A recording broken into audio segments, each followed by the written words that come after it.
Gambito de dama. Inicio. Beth se enteró de la muerte de su madre por una mujer que llevaba un portapapeles. Al día siguiente su foto apareció en el Herald Leader. La fotografía, tomada en el porche de la casa gris de Maplewood Drive, mostraba a Beth con un sencillo vestido de algodón. Incluso entonces se la veía claramente poco agraciada. El pie de la foto decía: huérfana tras colisión de ayer en New Circle Road.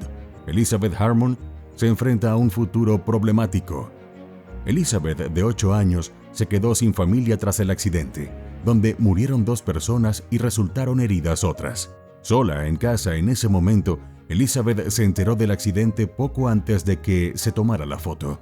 Las autoridades dicen que será bien atendida. En el hogar Methuen de Mount Sterling, Kentucky, Beth recibía tranquilizantes 2 veces al día, igual que todos los otros niños, para aliviar su carácter.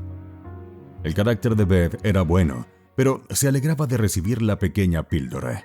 Aflojaba algo profundo en su estómago y la ayudaba a soportar las tensas horas en el orfanato. El señor Ferguson les daba las píldoras en un vasito de plástico. Junto con la verde que aliviaba su carácter, había otras naranjas y marrones para crecer fuerte. Los niños tenían que ponerse en fila para recibirlas. La niña más alta era la negra Jolene. Tenía 12 años. El segundo día, Beth estaba con ella en la cola de las vitaminas y Jolene se volvió a mirarla con el ceño fruncido. ¿Eres huérfana de verdad o bastarda? Beth no supo qué decir. Estaba asustada. Estaban al final de la cola y se suponía que tenía que esperar allí hasta que llegara a la ventana donde se hallaba el señor Ferguson. Beth había oído a su madre llamar bastardo a su padre, pero no sabía qué significaba. ¿Cómo te llamas, niña?, preguntó Jolene. Beth. ¿Tu madre está muerta? ¿Y tu padre?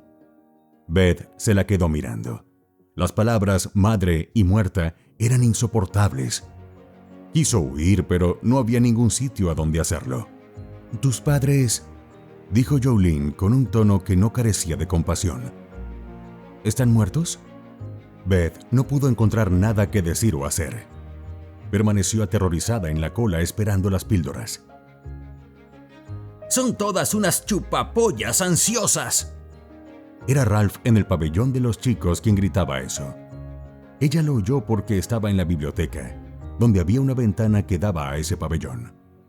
No tenía ninguna imagen mental para chupapollas, y la palabra era extraña, pero sabía por el sonido que le lavarían la boca con jabón.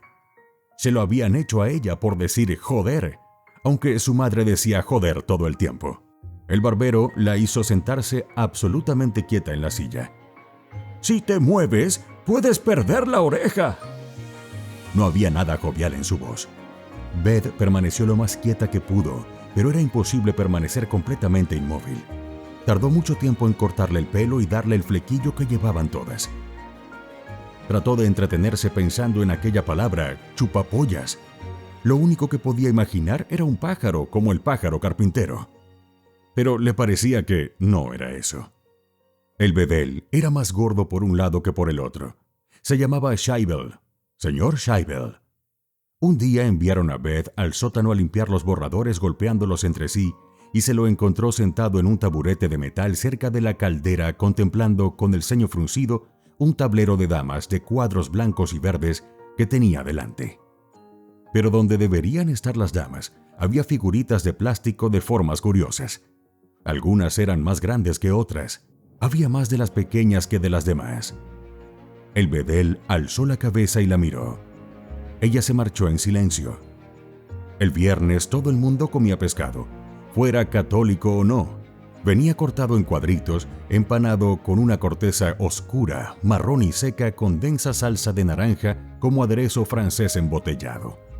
La salsa era dulce y terrible, pero el pescado que había debajo era aún peor. El sabor casi la hacía vomitar. Pero había que comérselo todo, o la señora Deardorff se enteraría y no te adoptaría nadie.